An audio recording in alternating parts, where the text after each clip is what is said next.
How's it going, team? It's Richie here from the Kiwi Hustle Podcast. Man, it's been some time since we've actually done a podcast. We've been busy with a whole lot of other projects and business ventures, but nevertheless, we're back in action, and we've actually got a really special guest today.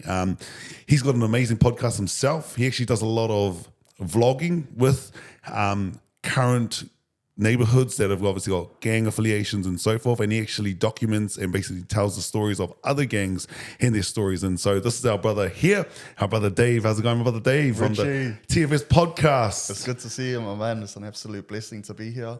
It's been a while since I've been interviewed as well. So yeah, cheers for having me, brother. Thank you. And really respect your podcast as well. I've seen a few that you've done now with like Bronson and stuff. So yeah, really enjoyed it.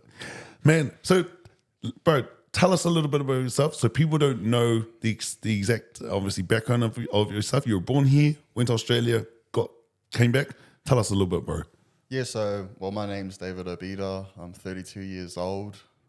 I'm originally, well, my dad's whakapapa's to the north. So my dad's part Māori, part Pākehā. Yep. So he whakapapa's back to the north in Otawa. And my mum is from the Cook Islands in Rarotonga, Aotearangi. Beautiful. So yeah, that's my whakapapa. But I basically am originally from Tokoroa. I've moved around a bit.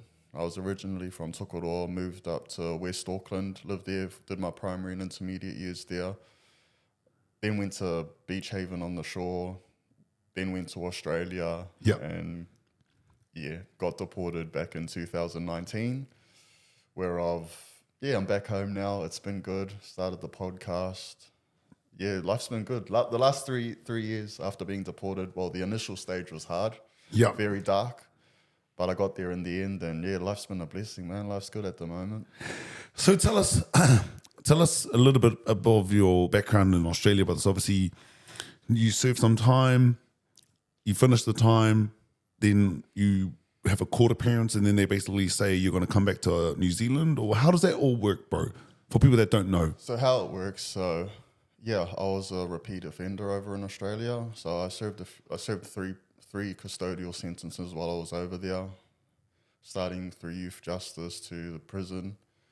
So after my last sentence I did, which was 4 and a bit years, I got my paperwork telling me that I was being deported. So that's how it works. So basically in, I'd say about 2014, 2015, they brought in this 501 legislation. Yes. Oh, sorry, like the legislation had been around for a while. So there's been people that's been deported from Australia since way back, early 2000s, people are being deported.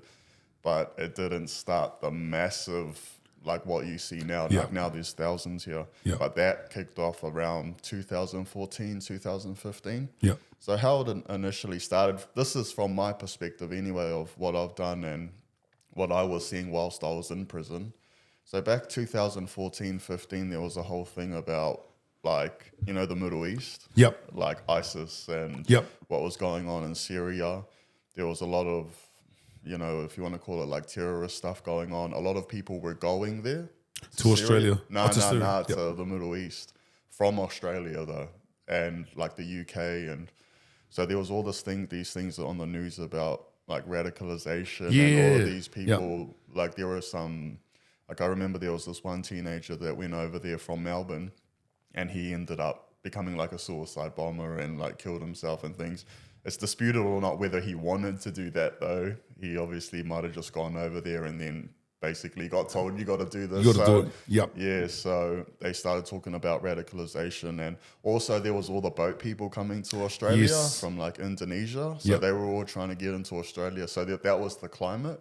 So then the talk was about, we got to secure the borders in Australia. We've got to stop people going to Syria. We've got to stop these people trying to get in here.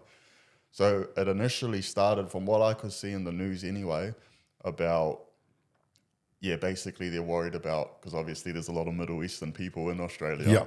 So they're starting to worry about people going over there and the influence that they could bring back to Australia.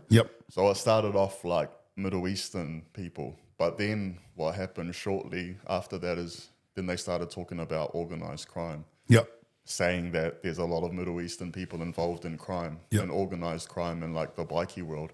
So it became like Middle Eastern / bikie organizations that they wanted to start sending back and telling them to leave Australia because they were sort of saying like the motorcycle clubs are half-pie terrorist organizations.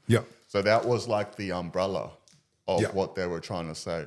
So watching the news, it's like, we didn't really think that's going to affect us, you know, being in prison and things. But yeah, what ended up happening was then all of a sudden they were talking about like us, like Kiwis, and that like basically under the umbrella of like we need to deport these Middle Eastern people and bikies. Then all of a sudden it was we need to start deporting everyone that we can deport. And because for us New Zealanders, why?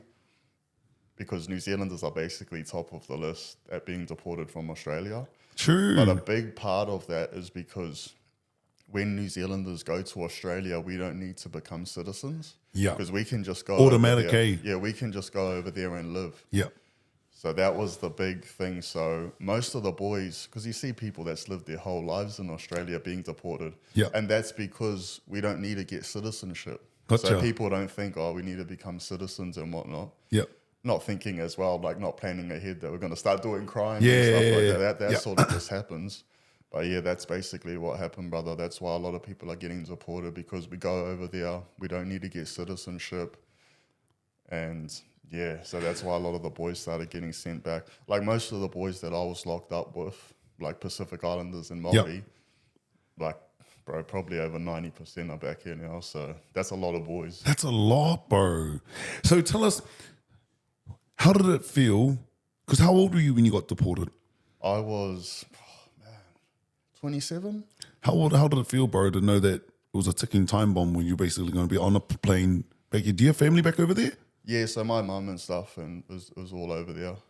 So I was, 26, 27. When how did it feel to read that letter, bro, and to know that like next week you're going back to New Zealand and you never come back to Australia, bro? How long did you call it your home? So I went over there when I was 15. So I grew up here, you know, but I went over to Australia. I will go into why I went over to Australia, but yeah, I was sort of getting into a little bit of trouble over here. And so, I mean, by the time I'd come back here, I'd been over there for about 12 years. So I never really thought that I'd actually come back here. Shucks, bro. I never thought I'd come back to New Zealand, to be honest. So it did suck. Yeah, it sucked heaps. Because you would have nearly spent half your life there, bro. Yeah, that's the thing. I spent about half my life over there. So, yeah, and then my mum was over there. I had family over there. Again, never thought I'd really come back. Wasn't interested at all in coming back, to be honest. So when I got those papers, but see, like looking back now, I guess, you know, when you are stuffing up and you are committing crimes, because they had actually tried to deport me previously. On my last prison sentence, they had tried to deport me, but the difference then was it was sort of just starting, like the whole Christmas Island, we're going to start, and the whole term 501, that was all just starting. So just before I got out of prison the last time, they had tried to deport me and I had beaten it. Because back then it was a bit easier to beat it back then. But then I was only out for a couple of months and ended up going back in. So there was no intention of changing anyway. So yeah, when I got the papers, it definitely wasn't a surprise, because like I said, most of the boys have been deported now. So yeah, it definitely did suck, but ultimately I didn't fight it either that time, the time I came back, because I didn't actually go to the detention centres or anything like that. I just came back. So you served your time on your last leg. Do you ever go home, or was it basically straight to the airport from the jail cell? Straight to the airport. So unless you want to fight it, so if you're going to fight it, you'll go straight to the detention centre. So those are places like Christmas Island and all of Villawood, all of those sorts of places. Christmas Island's actually been shut down now. But yeah, that's if you want to fight the deportation. So that's why you got a lot of brothers and sisters in the detention centres. Some of them will have been there for a very long time because they're fighting it. So, man. So for me, I just, because of my criminal history as well, by that point, you were like, I thought, there's no point, you know, because, I mean, my previous sentence before that, my co-offender on that case, he sat in Christmas Island for about 4 years and he still got deported.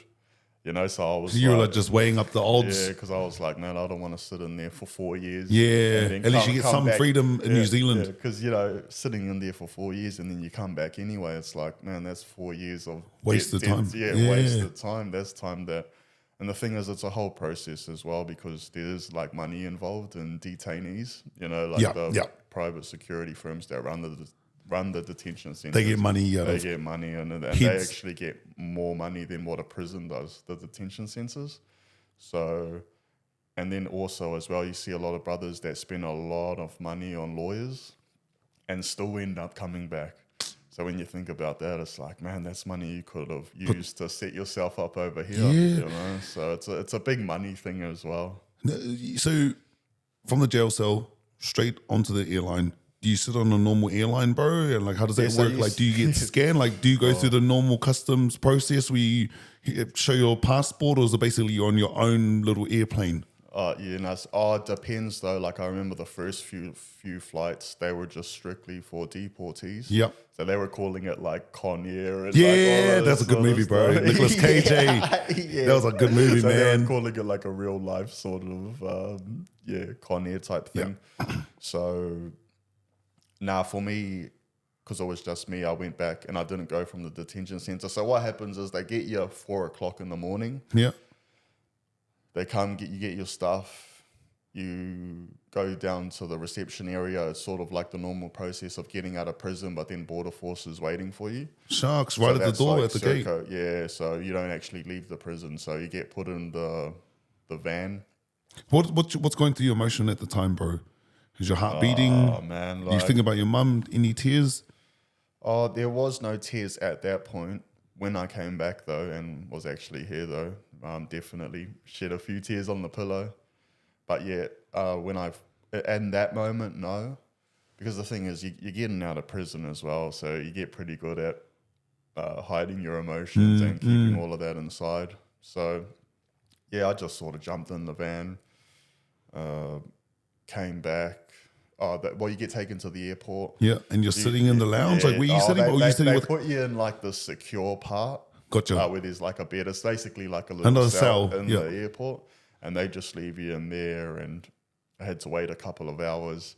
That was tough, you know, waiting that couple of hours. And the hard thing with being deported is because, like I said, I'd done time in Australia before that and gotten out of prison over there.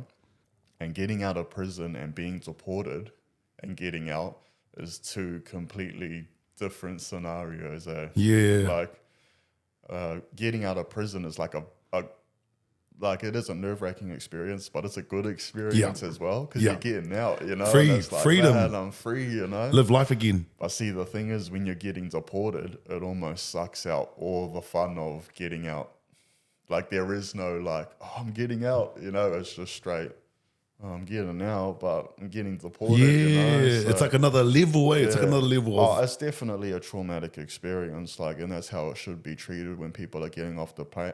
Like when people are getting off their plane, they're suffering from post-traumatic stress disorder, 100%. So when I came back, it was just a real sort of depressing. Because it was no easier, even though I'd grown up here and stuff like that. Didn't make the experience any easier. Knowing that my family was over there, knowing that I spent half my life in Australia by that point, it's almost double as hard because you already know what you're coming back to, type thing. Yeah. And New Zealand's a beautiful place. Like I said, I love it here now. I love being back home. But for a lot of boys coming back, it's almost like going back in time. Yeah. And I don't want to offend anyone. Like I said, true. I love New Zealand, but yeah, bro, it is going back in time, bro. Because it is so. It's quite. New Zealand's a beautiful place, but yeah, it's quite. Australia is far ahead. Yeah, in a lot of aspects. And you're not offending anyone, bro. I've been to a lot of countries, and New Zealand is it's safe, but it's also real slow, and it's got its pros and cons. Like any place, you got to have the good and the bad. Yeah. Bro, so were you on like a normal Qantas airplane, commercial airplane? So basically, they walk you. You got two guards on either handcuffs? side. handcuffed. Did you feel like a bad man? Like, yeah, that's right. No one's messing with me, man.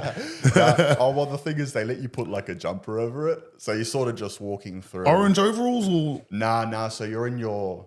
Well, see, this is the thing as well. Like, so you can't even bring any property back with you because you'd think, like, being deported, like, they'd at least let you take, like, a baggage of, like, clothes and stuff because you got no clothes getting out of prison. But they don't even let you do that. You got nothing. So your prison cell with all your belongings stays in, basically they just rip everything and take it all? And yeah, well, like, getting out of prison, that's the usual go anyway. Like, you would leave a lot of your stuff for the boys. But, like, personal items you can take, but even it's only, like, a little bag. Yep. So, you know, your family, they should let your family, like, drop you off a bag of clothes at the front so you can take it back with you. Yep. So, because you're going back with basically Nothing. money anyway. You know? So, but yeah, so you're just walking through, handcuffed, and yeah. So where are you sitting? Just normal? Oh, you got your own row there. Yeah, you've got your own row. But yeah, you've got these two. Oh, and on the plane, they do take the cuffs off, if I remember correctly. And you're sitting next to the two guys again? Yeah, so you're sitting next to the two guys. A lot of it, you know, like, it's even hard to remember, to be honest, because it is, like I said, it is pretty traumatic. You know, and there's so much going on because, like, you've just gotten out of prison. And, like, especially for me, like, getting out of maximum and, like, having done so much time in solitary as well, like, it's just, like, it's so overwhelming, the whole thing. Yeah. And so, and then you get off the plane. And then did you come to family, bro? Or was it basically? Yeah, no, so I had my old man here and I was so thankful for that. You know, I was so thankful that I had my dad here. So he picked you up? Yeah, he picked me up. But so when you come back here, because you automatically get put on conditions. So there's you get put on probation. Depending, but yeah, I got put on probation for 12 months. So you come back, you get interviewed by the police. Like, there's definitely no porphyry or anything like that. The porphyry. So did you go through the Māori welcoming as you come through the airport, or do you skip that? Oh, to be honest, I can't specifically remember that part. But yeah, you basically walk through with everyone else, but then you get detoured and the police interview you. Yeah. They take pictures of your tattoos and things. So, you know, I'm taking off my shirt. You know, they're taking pictures of my tattoos. They're interviewing you. They take your DNA. They fingerprint you. So you're almost back in prison, bro. It's the whole thing. Like, in Australia, and I'm pretty sure in New Zealand as well, like, it's only when you've committed certain offences that they can actually have the permission to, like, court-ordered take your DNA and stuff. Yeah. I see coming back here, they can just automatically do all of that, even though you haven't even, like, committed a crime in New Zealand. You haven't committed a crime here in New Zealand. So, because nowadays I'm an advocate for 501s, and I do quite a few different things working with the brothers that are coming back. So they do have their reasons of why, you know, this returning offenders act and why we're on probation, because they're basically saying, like, people need to be monitored when they come back here. So I guess I can see it from that perspective as well. But yeah, it's definitely hard, man, being on probation, especially when you got a job, you know, and you're working and you want to get ahead in life and you're having to go into these appointments and take time off work and the whole thing. So if that picks you up, you're living a new life and you get a job straight away, what happens with probation, bro? So do you have to check in every week? Like, so you got to check in every week. It's just a monitoring process. Like, there's no mental health. Do you want to see a psychologist? Like, how are you? You know, do you want to talk to someone? Not when I came back anyway. It was just strictly, where are you living? What are you doing with yourself? Drug test, piss test, all of this sort of stuff. Like, I'll go into a little bit of that. So I came back here. I had my old man here again. Again, I'm so grateful that he was here. Me and my dad are like best friends now. Oh, you know, cool. Me and my dad are real tight. But to be honest, you know, coming back, it was tough. You know, there was a little bit of unresolved things on my end. With your old man? Yeah, with my old man. And things that I understand now. But yeah, there was a bit of, I don't know how much I want to go into it, to be honest, just because me and my dad are so tight. It was a tough upbringing, bro. Yeah, there was just a couple of things, man. Like, and my dad knows this. Yeah. You know, my dad was he was a good father, and he definitely gave me better than what he had growing up, for sure. Yeah. But he knows, you know, he did have a bit of anger issues, and, you know, it did affect my self-esteem and things like that growing up. Like I said, though, all resolved stuff now. Yeah. But yeah, so there was a bit of unresolved things on my end, you know, having to live with my dad. And so was it hard to comprehend the idea that you would have to live with your dad again? Yeah, well, I never really gave it much thought, to be honest, until I was actually in this situation. Then I realized, like, oh, there's a bit of unresolved things there. What was it like, bro? Which we were able to sort out. Like, well, because, so when I came back here, I stayed with my old man, and the thing is, like, so my dad was flatting at the time. With another... So me and my dad had to share a room. Oh, wow. You know, so again, I'm really grateful that I had my dad. But for me coming out of prison... And being a grown man. And being a grown man, you know, it's like, you know, I'm sleeping on the floor. Right next to my dad. Right next to my dad. It's just like... And I definitely, I guess he didn't see it from that angle. But again, for me, a grown man coming out of prison, also remembering what I've left behind in Australia. Because I had all the support networks back in Australia. And you know, being independent. Being independent. Like, I know that if I had gotten out there, I definitely wouldn't have been sharing a room with anyone. You know, I'd go to my mum's, I have my room. Yeah. You know, I could get on my feet. Your own car, stuff. Yeah, I had all of that, you know. But coming back here, it's like all you can think about is, man, I've got nothing. You know, I'm starting from scratch. I'm, 26, 27 years old, and I've got nothing. Literally nothing. Don't even have a bank account, license. Yeah, no bank account, no license. It's nothing, So, like I said, man, I definitely shed a few tears that night, and got heavily into the alcohol. Because it would have been hard. It would have been hard to get remorse or sympathy from your dad because another man. Yeah, exactly. So you would have to internalize it to a degree.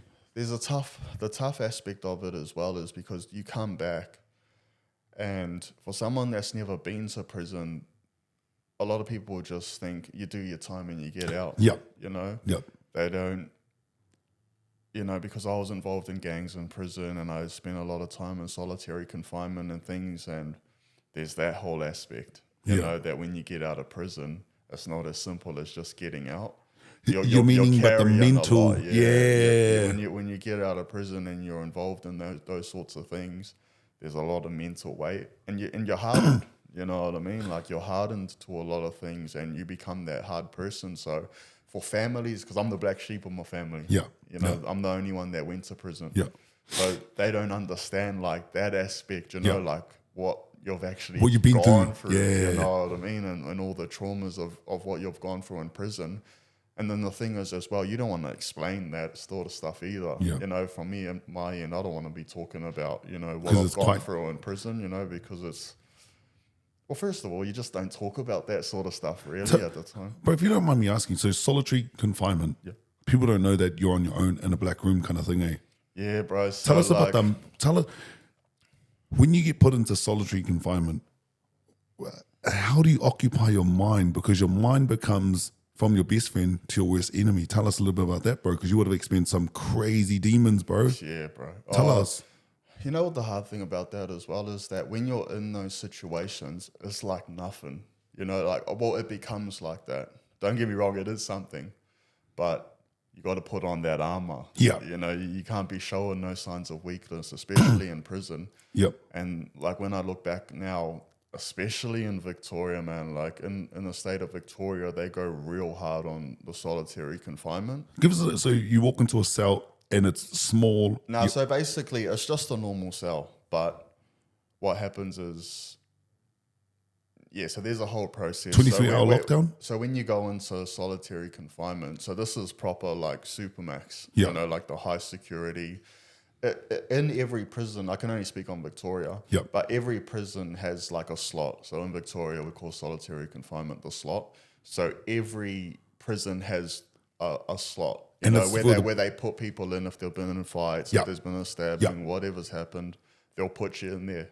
But most slots in prison, they're only like 28 days, if that. You know what I mean? A week, 2 weeks, which I had done as well, like done those little week stints, 2 week stints. But if it's warranted, if it's serious enough, if it goes over 28 days, you get put in what's called long-term management. So that's the supermax, you know, so that's the, like, you ain't going anywhere anytime soon. So when you get put in those situations, so initially you'll get put in there with basically nothing. Sometimes you don't even get a mattress or a bed. No way. Yeah, depending, you know. Well, you should have those things, but, you know, if the screws want to be like dogs about it, they'll take everything off you, you know. So, so do you ever get out, or is it 24 hours lockdown? So again, it depends. Like, so when you get put in there, you'll have like an initial 28 days of what they call loss of privileges. So you don't have nothing. You do get your runouts, like an hour or 45-minute run out. What's that? And just run around and then back? Nah, so they'll escort you to like a cage. Yeah. Inside or outside? So most of them would be, depends on how you define outside. Like, so it would sort of be outside, but there's concrete walls, and every slot's different as well. So in Victoria, they've got different long-term management units that you'll get sort of transferred around. But basically, it's like a cage with concrete walls, though, so you can't see outside, but then there's like a wire mesh on the top. So you'll be able to look up. Feel the sun to a degree. Yeah, but even that, you know, it depends, because it's all concrete walls and a wire mesh on the top. So you'll be able to see some, but you won't be able to touch it, though. Like, I've been in moments where, like, if you get on the right day, like, if you lift your hand up and, like, tippy-toed up, you might get... so it's because the walls are so high. Yeah, so you'll get, like, the sunlight on the tip of your fingers. So how big is the space? Like, as big as this room? Or it depends, man. Like, some are quite small, some are quite big. Like I said, there's different ones. Yeah. There's different long-term management units or supermax. So some of them actually are quite big.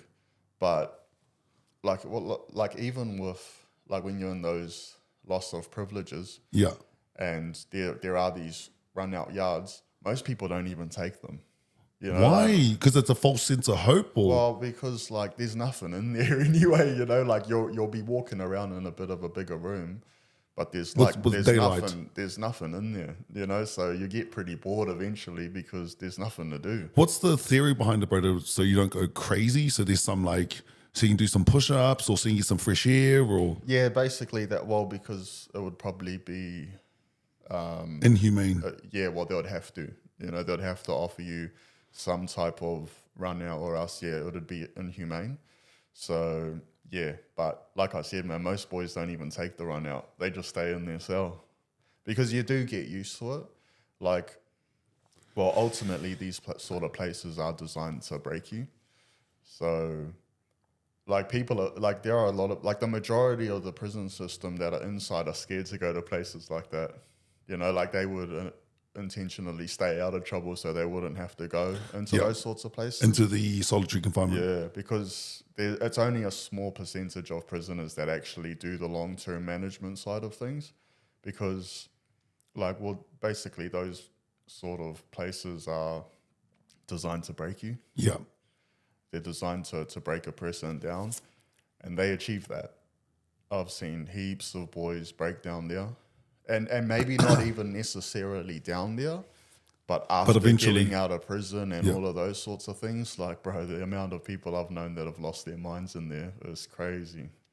Close friends of mine as well that have just lost the plot. Bro, tell us discreetly, bro, like, you know, when you're sitting in that solitary confinement or long-term management, you know, you're sitting in there for 22 hours in a day. What do you think of to keep yourself company? The funny thing with units like that, because you get a lot of what the state would consider the worst of the worst. So, like, to be honest, so the first time I went into long-term management, like I said, I'd been to the slot before that, like little week, 2 week stints, you know, little fights, getting caught with shanks and stuff.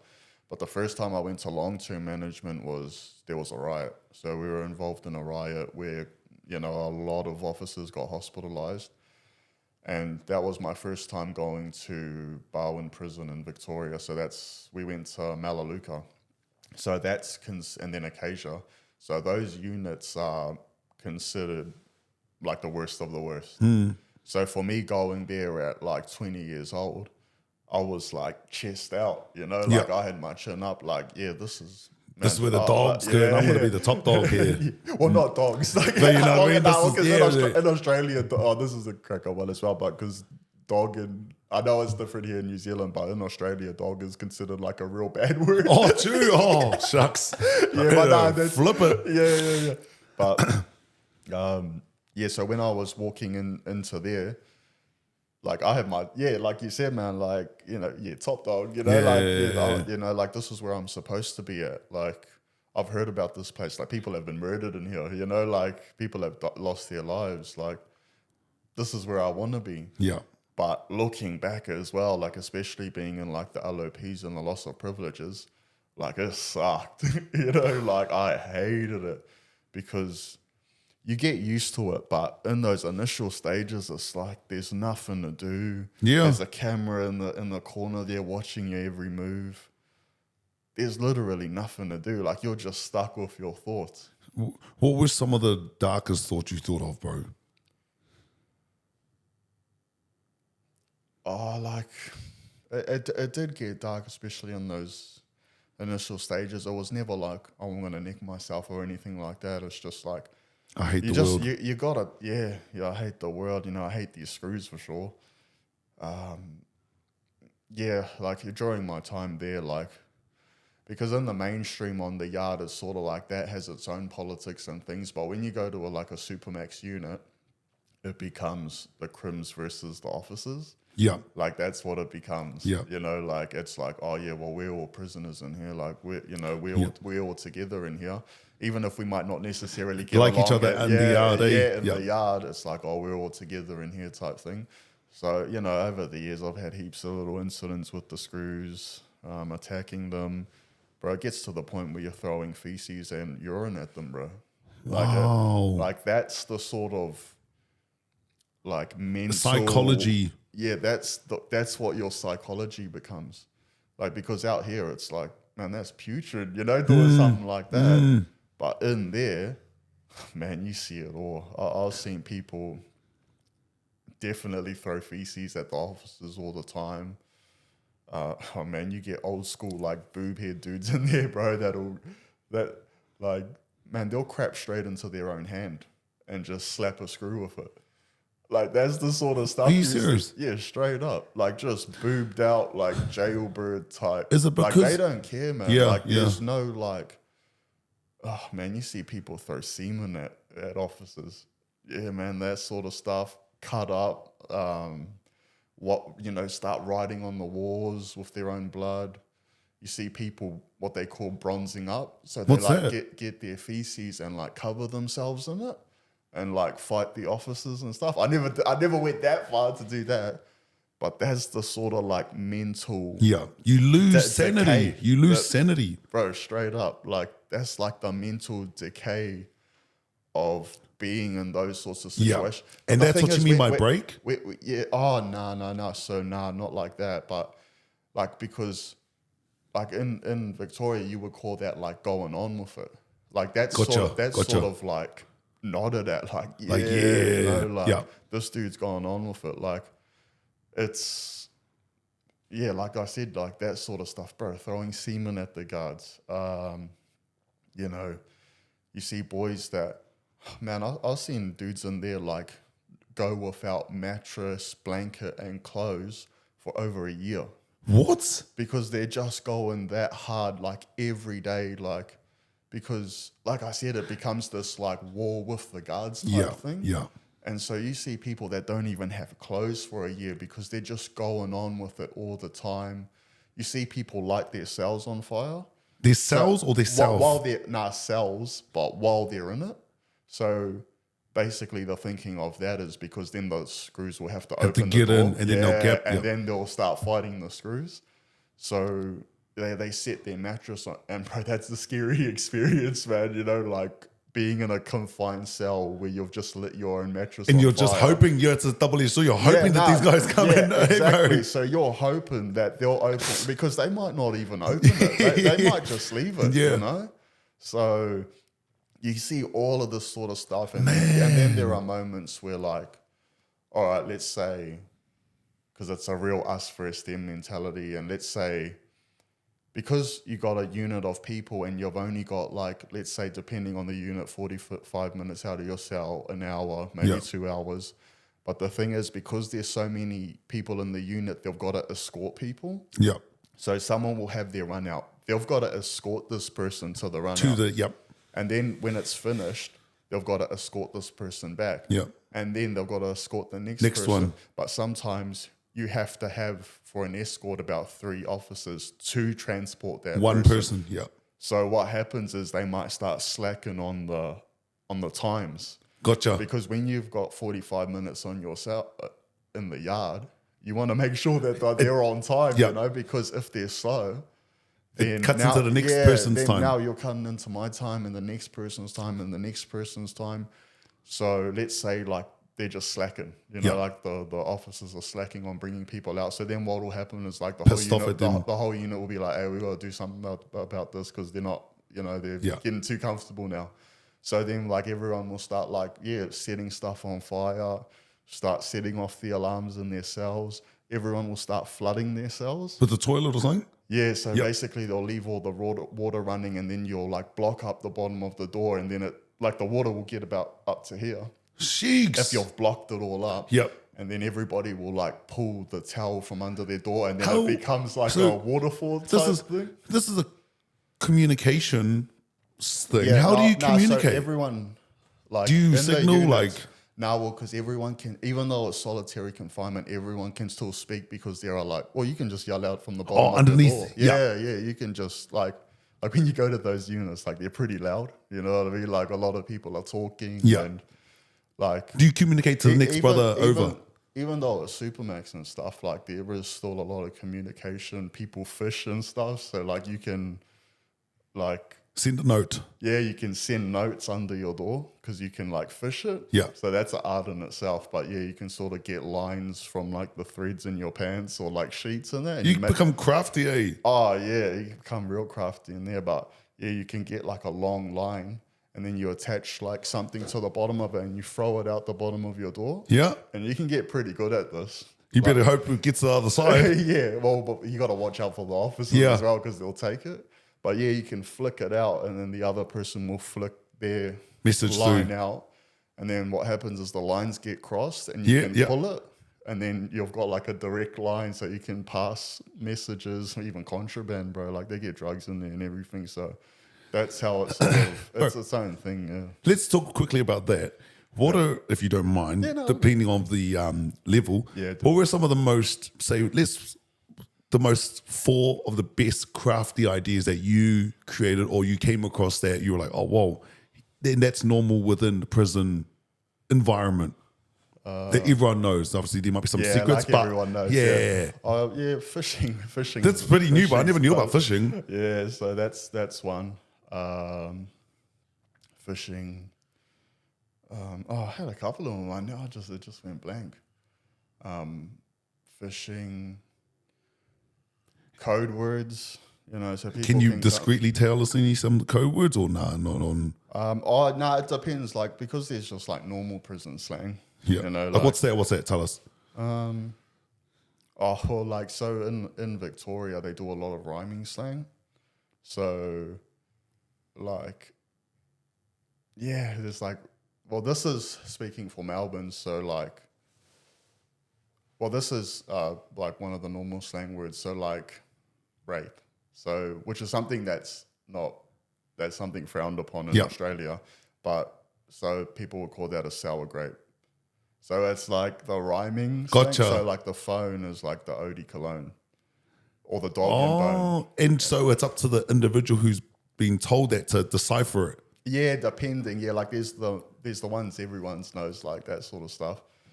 But yeah, then there's you can come up with your own ones. I guess that's the one I'm talking about. Like, yeah, we came up with like our own language and like even Morse code, you know, like that, because you got the time to do it. So like certain knocks and things like this. So you got fishing. The normal ones are like tattoo guns. You know, people make tattoo. How do you make it, bro? Tell us. Out of stereos. So basically you just take the motor out of the radio. Yeah. And I'd have to show because it is quite a process, but you attach it to like a toothbrush. Yeah. And then with a few adjustments, you can make a tattoo gun. Like all of these tattoos are all from prison.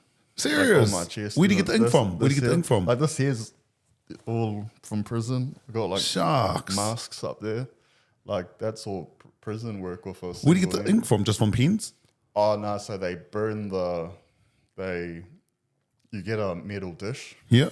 Any metal dish like or? well you'd get it from like the cafeteria. Kitchen. Yeah, the cafeteria. So what they do is you make like a jail candle. So basically you get like a toilet paper, but you dip it in oil. So if you put like baby oil in it or even just olive oil, the candle will just burn for ages until because the paper won't actually burn out if it's dipped in oil. Yes, yeah. So it just burns for ages. Yeah. And so what happens is you put the candle underneath like a metal tray. Yeah. And it gets all black on the it gets black on the bottom. And then what you do is you scrape that black part off and you mix it with you can mix it with Listerine. And that's all this ink, bro. That's all the So it must be quite a long process to get that your arm done. Yeah. It would have been ages if you're scraping that off, chucking in Listerine. Yeah, well, you can if you burn it for like an hour or two. It's just dripping. Like the bottom of the metal tray, there's actually quite a bit of black ink there. How do you gather it? Black soot. In a cup, or is it you just? Yeah, in the cup, bro. Yeah. So you just scrape it off the back, and then just chuck some water or Listerine in there, and just stir it up. Yeah. And it's actually quite a bit though. Yeah, it's actually heaps, man. So that's another crafty idea. But then the thing is, like, if you're in the unit, you got to be careful because when you're burning something on the bottom of a metal plate, like you got to have people looking out because the screws could possibly see that, you know, like the smoke and whatnot. So, yeah, but this is all like common, like this is commonly known across all prisons. Like that's how they do it in every institution. But yeah, like tattoo guns, man. Like, and what's one more? Oh, another common one is like how you get a fire because especially now because there's no smoking in prison, so they don't get matches or anything like that. So you put like tin foil into a power socket. Yeah. And you put like dishwashing liquid or some sort of shampoo or something. And if you dip the pieces of tin foil into so you've got two pieces of foil stuck into the power point, those two bits that go like that, you stick them in there. And then if you touch the ends of those, you don't want it to touch each other. You will get a shock, Yeah, well, that now would blow the power. Oh, true, yes. So you'd want to dip the middle parts into like detergent. And what happens is it makes like a spark. And then you would get toilet paper and then it goes like zzz, and then you put the toilet paper and it catches on fire. Shucks. Yeah, so people come up with all sorts of stuff in there. Yeah. So crafty, eh, man? Like, bro, if there was a world war, I'd be coming to your house, bro, because at least we'll know how to get fire and... Yeah. Oh, man, like, this is all, like, common... Yeah, like, most people would know about... Obviously, you don't know because you're Nah. Yeah, like, this is quite common stuff across the world, so you see it a lot in different things. And then there's just, like, people that make shanks, man. Like, they just...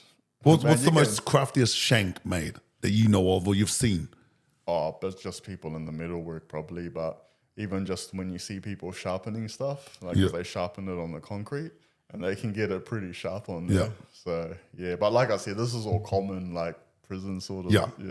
We have to talk off record about some of the ones. Like, good ones, bro. We have to talk off record on the other ones, but yeah. Bro, so real quick, brother, let's cover off this real quick, bro. A couple of things. What's the one difference between Australian gangs and New Zealand gangs? And which two would you say are the most dangerous? Oh, Australia is so different to New Zealand in like a lot of aspects because here it's more street gang type stuff, you know, whereas in Australia it's like motorcycle clubs. Yep. And like, even though I know a lot of the gangs wear like patches and things like this. In New Zealand? Yeah, in New Zealand. But I guess that would be sort of considered more street gang type.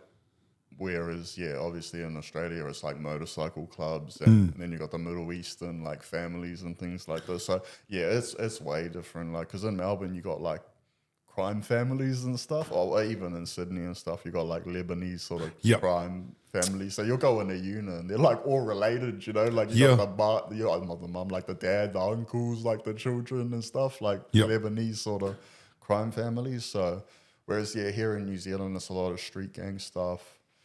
I wouldn't say which ones are more dangerous or anything like that, because they're both dangerous in their own respect. Yeah, they'll be all dangerous. But the whole gang scene and how it operates. Like even in prison and things, like over here, there's a lot of gangs in the prisons. I've never been to prison here, but I have a lot of friends who have. Yeah. And it's way different because the gangs sort of dominate the prisons here. Yeah. Whereas I guess in Australia, it's a bit more race related and things. Like for us in Melbourne, like if you came through and you were like an Islander or a Māori, like you'd be, this is when I was in there anyway, like you'd sort of be like brought in, like looked after. Yeah, like a brother, you know, because you've got all these other nationalities in there as well, like Lebanese and Aboriginal and the list goes on over there. You got the Asian boys. Sheiks. But it's not like America, like full segregated and things. In Sydney, I heard it's a little bit different, but in Melbourne, it's just...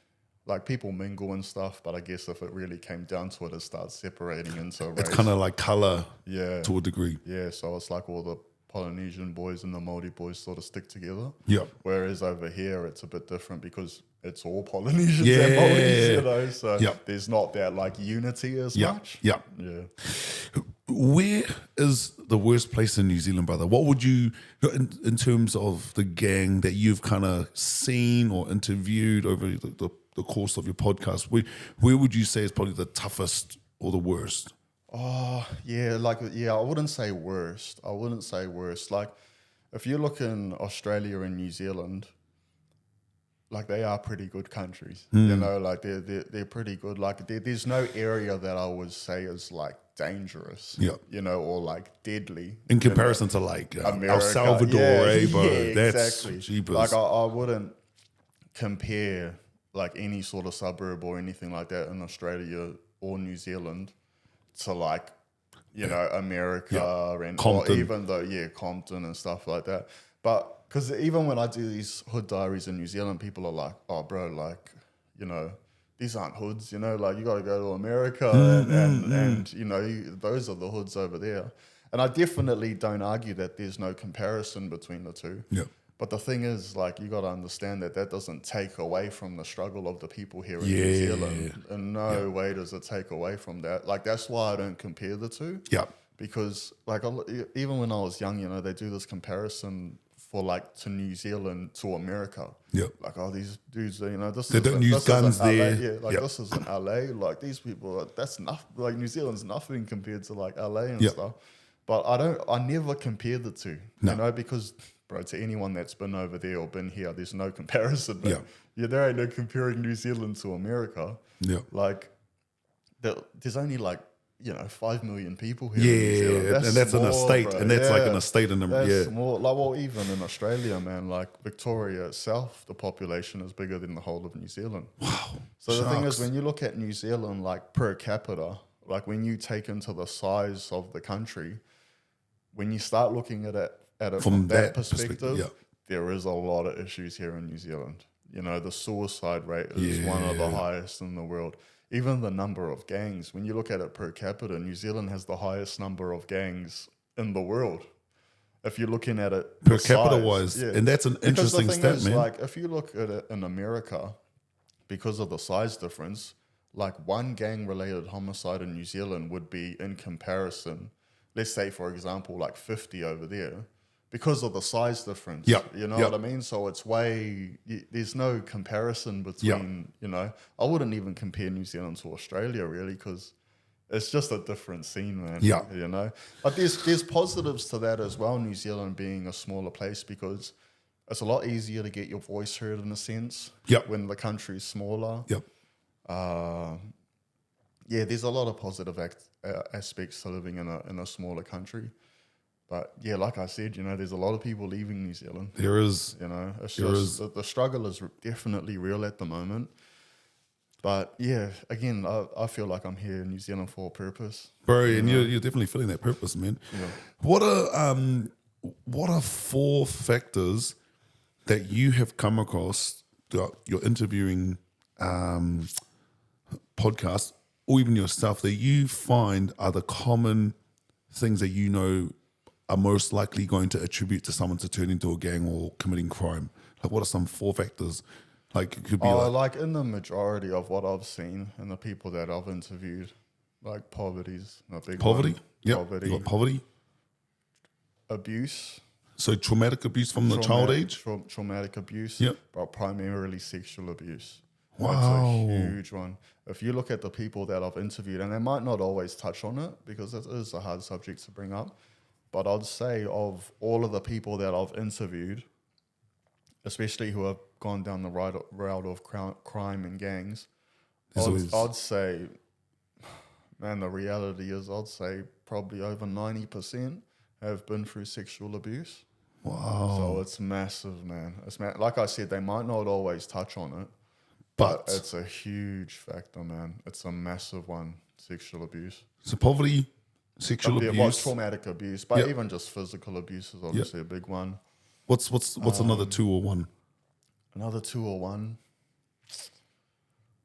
I think, especially here in New Zealand, I think, unfortunately, being Māori or Pacific Island. How come? Because I think it's just seen as, it's sort of put out there, you know what I mean? They're like, a lot of Māori are gang members, or a lot of Islanders are gang members. So it opens that door. It's sort of just like put out there, like it's always these sort of sets of people. Yeah. But then the thing is, growing up, you would sort of relate to that in a sense, if that's what you're seeing in the media, like all of these, because that's what happened for me, bro. Like growing up, I didn't come from a hard background, bro. I didn't come from a traumatic background. Things weren't perfect, don't get me wrong, but looking at these interviews and things like that I've done, I didn't, like my mum did the best to, provide for us, and I grew up in the church, man, so, oh, wow. Yeah. I had a religious upbringing, so, which to be honest is what pushed me away from wanting to do that as I grew older, because like even now I'm not really connected with a church, even though I found my faith now. But yeah, so growing up in that sort of setting, but I still turned to the streets in that, and I still went down that route of crime and gangs, and did pretty good at it for a bit there, so yeah, that's definitely one as well. Like not everyone that is a gang member or things like that actually come from that sort of a background. Yeah, it can be a lot don't. Cultural influence. It can be a cultural influence, because growing up, I feel like, because I'd sort of wanted to be Māori and Pacific Islander and stuff like that, like not wanted to be, but proud of it. You just proud of it, and then seeing, like, because music is a massive influence as well.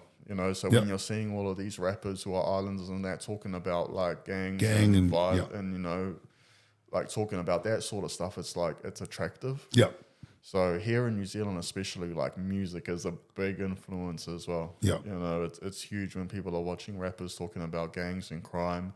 Yeah. And if they've got nothing going on at home, they're automatically gonna start like go towards it. Yeah, going towards it. So I think those cultural influences are a big one. And I guess... Yeah, what would be the last one, bro, that you find?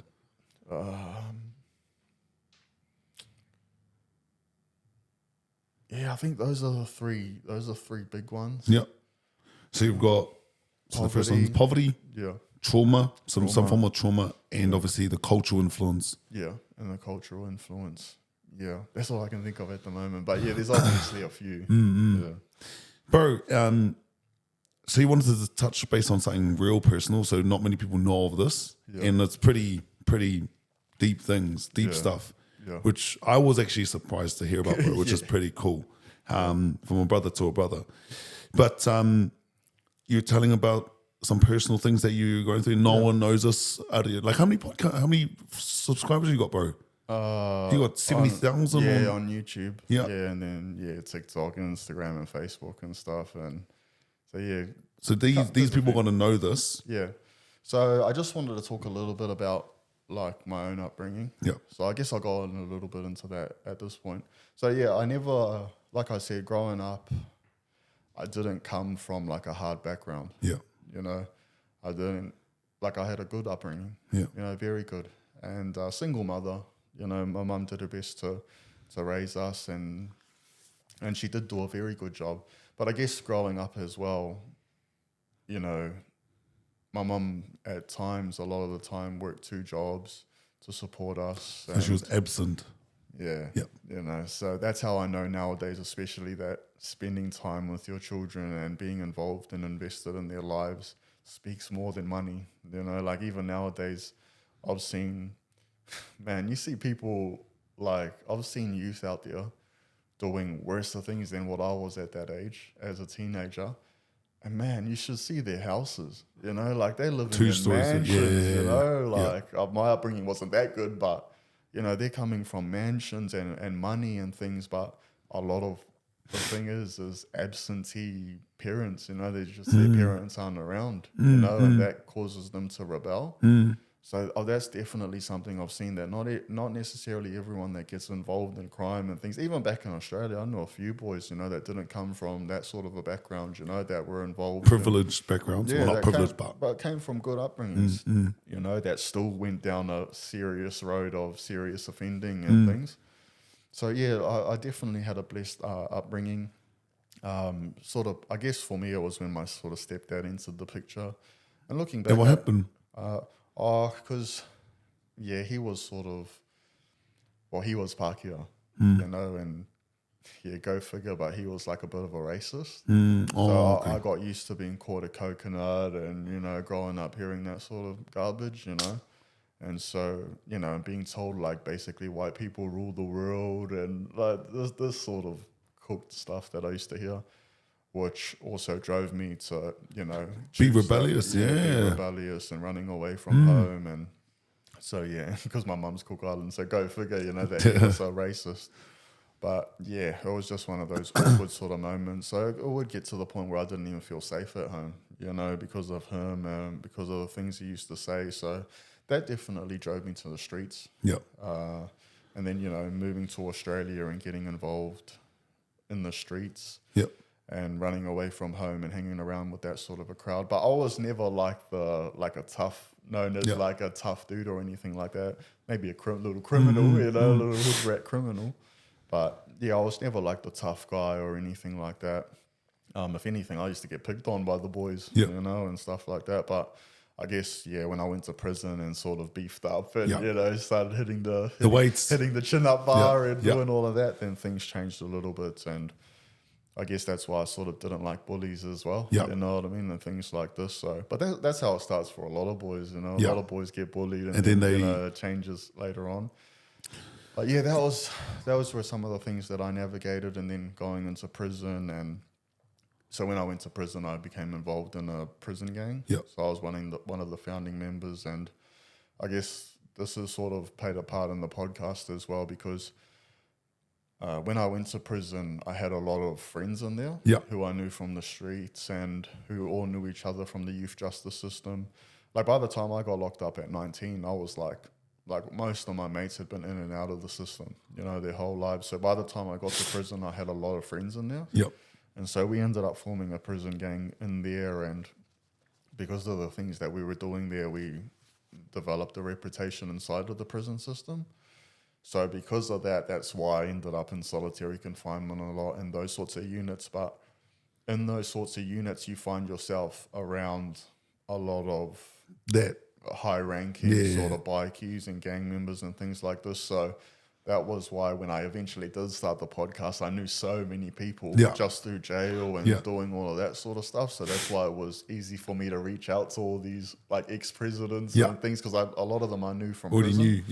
And I knew they had moved on with their lives. So, yeah, so we formed a prison gang in there and developed quite a reputation. Most of the boys have all been deported now. So they're back here? Yeah, a lot of boys are still back there, though. So, yeah, we ended up developing quite a presence in there. And, yeah, so that's sort of... Because then when I got deported and came back, the podcast thing started was because I shared my story on another person's podcast, and then they ended up doing a news article on it in Melbourne. Sharks, yep. Yeah, well, Yep. because of who I was affiliated with and Yep. things. So they did a news article over there because, like, while we were in prison, because of the things we were doing in there, like just violent things, we started to make the newspapers Yep. and stuff. So they were talking about us outside of prison now, you know. So, and that sort of speaks to the influence that prison can have, you know, because all the criminals go there, you know. Yep. So if you've got a big presence in prison, it sort of expands onto the outside as well. So we developed a reputation in there, and so when I did start sharing my story out here, yeah, it sort of made media attention. And then when I saw that, I realized, like, I can actually do something with this. Yeah. Because I knew so many people from prison, and I'd met so many people in there. So I started sharing my story, but I guess here today... What's one thing? Because here today, you know, most people know me for the criminal aspect, you know, that I was involved in crime and gangs. But I guess I wanted to come here today as well. Upon sharing everything as well, this has been a really good interview. So I want to share a bit about some of the struggles that I've had and traumas. Yeah. So because I just want to be transparent. Bro, it's amazing. And I want to be transparent with my followers. So one of my conditions, health conditions that I have, is I have erectile dysfunction. Yeah. So I guess I could see a specialist and things like that. But at the moment, how it is for me is that sex is out of the equation. How did you come across knowing that, bro? Was there a situation where you encountered and you were like, holy crap, this is not how it's meant to go? So what happened, bro? And the reason I want to open up about this as well is because it was a traumatic... I didn't think of it, I didn't look at it like that at the time, but it has been a traumatic thing for me. And I guess I say this as well for other men who have experienced this and who are going through this. I guess just to be a voice as well. So when I was 19 years old, basically, it just stopped working in that way. Wow. Yeah, so that was... Bro, honestly, man, it takes a lot to come out, like, to say that, to be public about it, bro. Like, vulnerability, I've always said, is true strength. When you can actually put your issues or your problems that you might have or your insecurities on your sleeve and be like, bro, I know what they are. You can't attack me. You can't hurt me. Well, that's a big part of it, brother. Like, to be honest, it's easy now because this is the first time I've said it publicly, but it's not the first time I've told anyone. You know, there are people around me that I've definitely told, and so that's not only the part of it. So I went through erectile dysfunction when I was 19, but the thing is I'd never had sex before that either.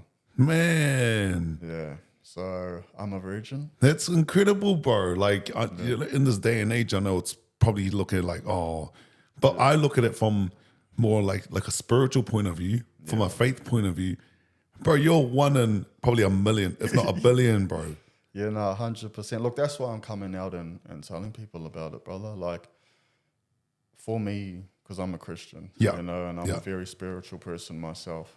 So, because like you say, in today's age, you know, bro, you know how it is nowadays. Everything's like over-sexualized to the max. Yeah. Like, I do speak, I speak at schools and stuff like that. Not about that, but I've done things at schools and stuff, and you see the kids nowadays, there's a lot of pressure. Yeah. There was a lot of pressure. There was a lot of pressure when I was young as well. But now it's more. Here it's on a whole other level now because you got phones. You know, and you see the pressures of, to be honest, a lot of young girls. You know, there's a lot of pressure on young girls nowadays. To look a certain way. To look a certain way and to have sex. Yeah. You know? Yeah. But I want to put out there that, look, I'm a virgin, but I'm still living my best life. You know, like, things couldn't be better for me at the moment, even though I can't do that. You know, and a lot of people will trip out on that. But I just want to make that public declaration, hey, like, this is me, this is my life.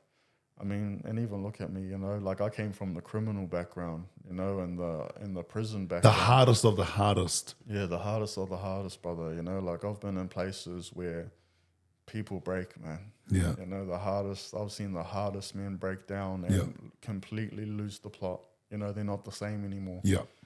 But I came through all of that and I'm still here. And I want to say the same thing about erectile dysfunction and being a virgin and whatnot. Like, man, I'll wear that with pride nowadays. That's mean. You know, like people can say what they want, but at the end of the day, like I started opening up about this, bro, only a couple of months ago. And now look what at was me. it, bro? What was I'm it? on a podcast now talking about it. What made you come out about it, bro? What made me come out about it? Initially, what made me come out about it to one of the boys was because, like, you know, because I know a lot of gang members, you know, and a lot of high-ranking gang members who I talk to and work with and stuff like that, because a lot of them are on that journey of, you know, wanting to change a little bit, you know, wanting to change up and do something else with their lives. And there was this one guy I was working, a brother who I love dearly, and he's a high-ranking gang member and, you know, one of the top in the country. And he has his struggles. You know, he struggles with, well, one of the things I was working with him about was lust, you know, so... Infidelity infidelity, bro, and being unfaithful and, you know, multiple girlfriends and stuff. And but he had been through sexual abuse as a child, you know what I mean? So it was one of those, you know, one of those tough situations. It's something he didn't want to do, but it was just something he was dealing with.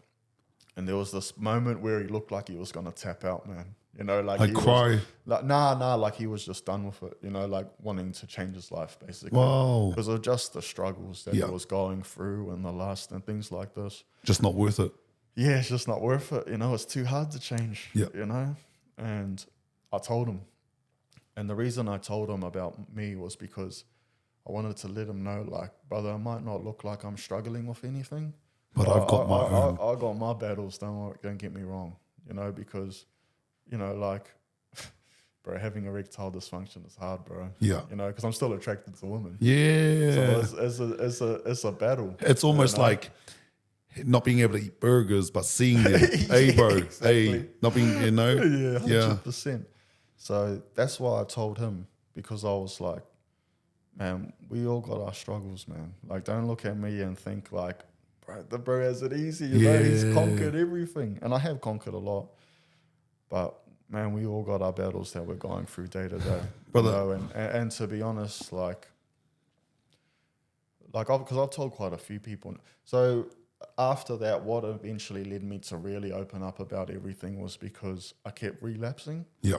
So since I've been on this walk with the Lord, and so I gave my heart to the Lord about 3-4 years ago. That's amazing. That's what's got me onto the journey where I'm at now. You know, starting the podcast and healing and helping as many people as I can out in the community is because I found my faith. Yeah. But there were moments where I was relapsing back on weed and alcohol. Yeah. So my latest relapse was about 5 months ago now. And I started drinking heavily again. Yeah. Like every day, you know, drinking real heavily every single day. Not doubting my faith though. Yeah. Like still walking the path. But I was drinking now. Yeah. You know? And I've got like my church family, you know, because every time I do relapse, I always tell people, I'm like, hey man, pray for me. I'm drinking again, I'm smoking again, like I need your prayers. So the last time I had like my spiritual advisor, you know, a man who I really respect, and we caught up and he's like, bro, why do you keep relapsing? Yep. You know, like we just had that real talk, and he was like, there's something you're not talking about. You're running from. Yeah, exactly. There's something you're running from. And because the thing is, I'd opened up about everything up to this point, except being a virgin and having erectile dysfunction. This is the one thing that I haven't talked about. And he was saying to me, there's something you're not talking about. What is it? You know, like, what is it? Like almost yelling at me, because this is like my spiritual, like father advisor type guy. So he's like, angry in a sense as well that I'm back on the drink again, you know. So he's telling me like, bro, what is it, man? Like, you know, what are you doing? Like, and I'm just like, bro, like, and that was the last thing. This is the one thing that I'd never talked about. And also the one thing I thought I was going to take to the grave, though. Yeah, you know, man. I never thought I was going to open up about this sort of stuff, but only because I didn't see it as a traumatic thing. Yeah. I was like, especially in my talks with God, like, hey, God, well, why do you... Because I felt like God was telling me to talk about it as well. Yeah. And I was like, God, man, like, I can't do that. You know, like, I can't talk about this publicly. Like, no way. But I just had God in my ear, like, man, tell people, you know, like, this is a traumatic thing that you've gone through. You know, you need to talk about it. You need to put it out there. And then I started telling people, you know, I started telling my close friends and even a couple of women that I knew and stuff. I started telling them. And to be honest, I've seen beautiful things come from it. Yeah. Because when people look at my situation, they're like, man, maybe my struggles aren't so hard, you know? Yeah, like, bro. Maybe what I'm going through isn't as hard as what I thought it was, you know? Because like I said, you know, we're living in an over-sexualized time and it's just getting worse and worse. And so, yeah, I just want to put out there, bro, like, yeah, I'm a virgin, but I'm living my best life. And the thing is, like, people have told me, you know, like, you can go see people and, you know, talk to people. And, man, like, it's not like I've lost hope. Yeah. You know, the thing is, bro, like, the thing is at this point, like, I'm in my 30s now. Yeah. You know, so a lot of people couldn't imagine that. But it's like being in a wheelchair, man. Yeah. You know, like, no one could imagine that either. Yeah. But when you're in that position and you've got nothing else, mate, you got to get on with it, man. Yeah. You know, you got to find that strength and get on with it. And that's what I've done. And the thing is, see, even now, to be honest, like, people are telling me, like, bro, go see this person, go see that person. And I'm just like, at this point in my life, you know, it's like... You want it to be a testimony, eh? Yeah, I want it to be a testimony. And also, because the thing is, ultimately, like, in a Christian sort of, you know, aspect and reading the Bible and that, this is something that God smiles on. Yeah, bro. You know what I mean? Correct. Like, abstaining and all of that, even though I'm sure that's a beautiful thing as well for a lot of people, in a sense as well. Like, God will smile on something like this. Yeah, bro. Even though the world might laugh and do this or that. Like, this is something that God thinks, man, good on you. You know what I mean? Like, bro. You're special to me. We're all special to God. But to have that. Yeah, to have that. And because the thing is, for me, bro, like, I look at it that this was the cards that I've been dealt. Yeah. Because in a sense, I didn't really have a choice. Yeah. Man, you know what I mean? Because... bro, like, even when I was younger, because we used to go to brothels and stuff like that, you know, with the boys. Yeah. And this is as a teenager, bro. This is before I even had erectile dysfunction, when I was 19. And we used to go to brothels and stuff like that. But, bro, even then, it'd just never work. Yeah. You know what I mean? Yeah. In the moment. Yeah. You know? And it was like, that's why I look back on those moments and it was just like, it was just meant to be. Yeah. You know, this was meant to be the path that I was walking, you know, and like, I've had a few different, like, health issues and stuff. But not... you know, like, to be honest, like, and it's just like cards that I've been dealt, man, like, because even when I was younger, so I was even born with halitosis. What's that? Halitosis is like when you have bad breath. Shucks. So I was even born with that, bro. You know, so that's another aspect of all of this. Even when one of the biggest turning points for me growing up and changing my life is because when I came back here, I was actually really sick. Yeah. So I had some sort of mystery illness. So this is a whole... so it's hard to fit into... Yeah. to be honest, I'm in the process of writing a book to speak on all of this sort of stuff. So I was really sick when I came back here. And to the point where, like, bro, my whole body was in pain. Yeah. You know, and to the point where I actually thought I was, like, dying. And what happened was COVID happened. Yeah. And by that point, I was real sick. Going to the hospitals, they couldn't figure out what was going on with me. And when COVID happened, because I had a big spiritual awakening during that time. Yeah. So not to go too far into it. Yeah. But so I'm like unvaxxed and stuff. You know, so, same here, bro. Same here. So I didn't get the jab, and nothing against. Stay strong. Yeah.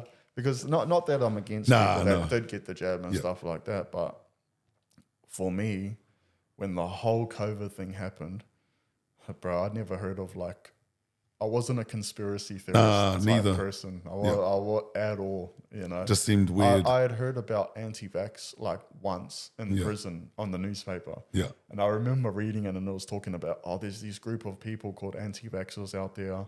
They don't want to get vaccines and stuff. And I remember reading it bro, are these people insane? Yeah. What do you mean, don't get vaccines? Who would you... what do you mean don't get vaccines? Kids get vaccines. Yeah.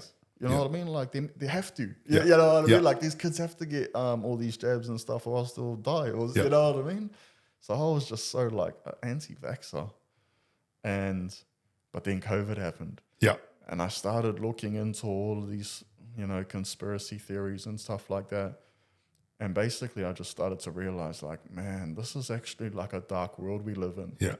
You know? And some of these people that we look up to in society, these Hollywood celebrities and this telling and that, us, man, some of these people aren't actually good people. Yeah. You know? It was pretty crazy. We think that they are. Yeah.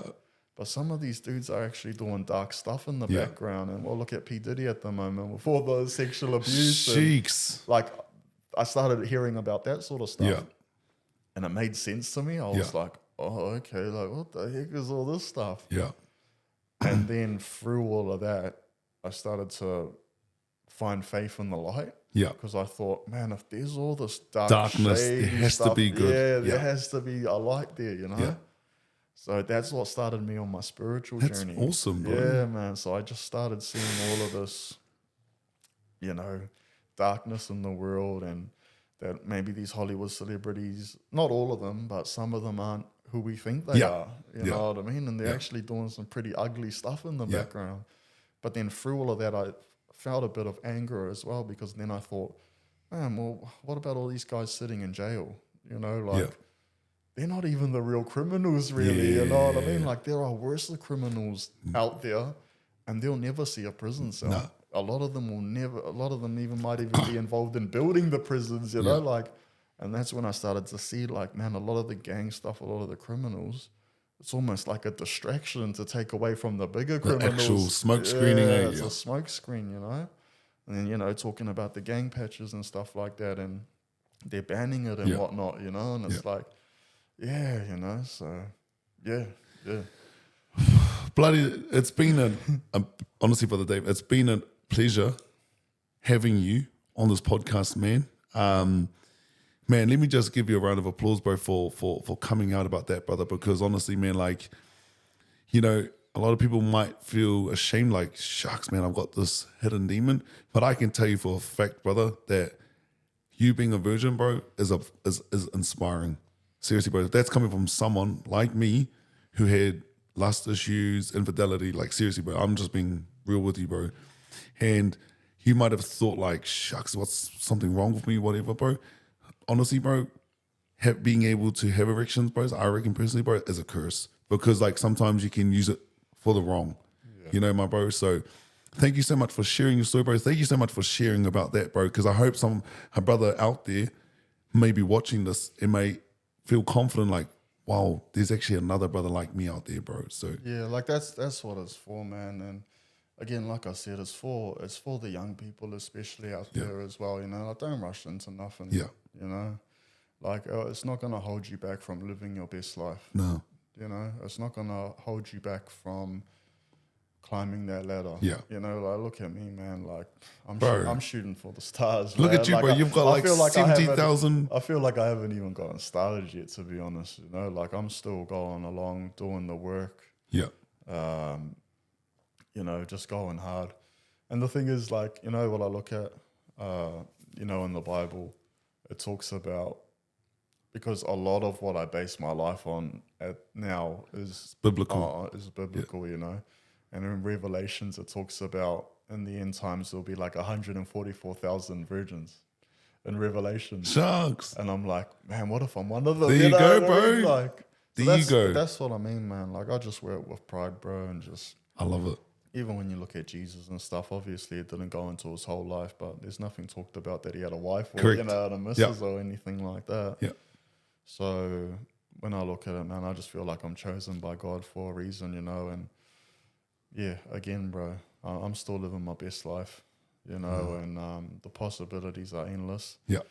And yeah, again, man, I just appreciate you having me on, brother. Bro, thank you so much for coming on board, my brother Dave. So that's us for today, guys. You know the brother from the TFS podcast. Go over, subscribe, and like. But thank you so much for coming on board, my brother. It's been a privilege. Cheers, Thank you, my bro. Much love.